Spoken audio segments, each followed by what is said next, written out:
ఎన్నో యుగాలకు ముందు ఎన్నెన్నో నక్షత్ర మండలాల కంటే ఎత్తున ఉన్న పరమశివుని గంగను భూమికి పంపమని భగీరథుడు ప్రార్థించాడు.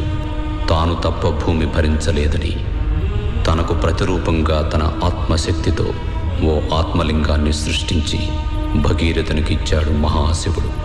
కానీ ఆకాశగంగను భూమికి దించగల అద్భుత శక్తులున్న ఆ ఆత్మలింగం మాత్రం ఈ విశాల విశ్వంలో భూమి మీదే ఒకానొక చోట ఉండిపోయింది.